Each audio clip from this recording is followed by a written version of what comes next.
What's up, guys? Today we're going to be working on centering. Centering is by far the hardest part of working on the wheel. It's slow, it's boring, and it's very frustrating. Of course, though, it's the most important part. That figures. Anyway, I'm going to be using a block of gray clay today. All clays are the same in my opinion except the ones which are better, but it doesn't really matter. So we're also going to be using a few different tools. I get multiple sponges, a few different shapes of ribbon tools, and a big thing of water. You could use smaller cups of water, but I find they run out too quickly. We're going to start by learning a process called wedging. This is essentially kneading the clay like you would with a dough. You press down the clay, fold it over, and keep pressing it down. Just keep doing this process until it's fully homogeneous. And when clays are shipped in boxes, parts of them will dry out faster than others, and we want our clay to be completely even when we start throwing it on the wheel. The next process after this is going to be shaping it into roughly a ball shape. The best way I found to do that is to just push it around, slap it a bit, bang it on the table, whatever really works just to get it into a round shape. We want this round shape so that way it sticks well to the wheel without coming up off the wheel, which will cause a lot of problems later. So, once you have a nice even shape, make all the sides pretty similar, we're going to do an important part where we slam it into our plate that we're going to be using on the wheels. Now, the more centered you have it on here, the easier everything else is going to be down the line. Pat it down really well to make sure that it's securely stuck on because we don't want it coming off when we start throwing.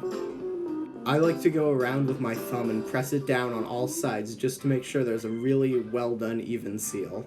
I then go around and smooth it out, and now we're ready to go work on the wheel. Let's start by going over some things not to do.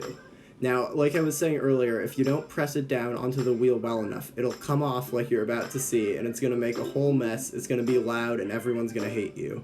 Another thing you want to be careful about is being too far away from the wheel. You want to be up close and personal.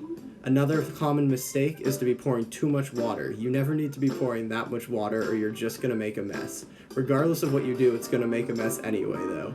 So, the hand form that you want to use is one hand cupping the side of it and the other one right on top like you're karate chopping it. This isn't the only way to center, but it's the way I found is the most useful. So again, seeing that from the side, we're going to do it and we're going to apply even pressure. Now this part's going to require a lot of strength, especially coming from your core. You need to keep your abs tight and keep your legs firmly planted on the ground and keep your arms flexed. The goal is to have the clay be moving, not you moving. When you first start, you're probably going to feel yourself rocking side to side or moving back and forth with the clay. You don't want that to be happening. You really need to engage your body and do the work and not let the clay do the work to you. Now, one way to test if you're centered when you're feeling like you're ready is to take a needle tool or any type of sharp tool and draw a line around it. If you hold the tool in one place and let the clay sip in, you'll see a line should form all the way around it.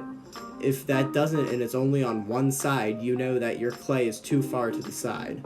Another thing you can do is to start trimming your clay with a ribbon tool. Just take off even amounts of clay on either side and smooth it out until it's nice and even. Overall, you're going to spend a lot of time working on centering. It's not an easy process, even I'm not great at it, but this is how you're going to start every single one of your projects.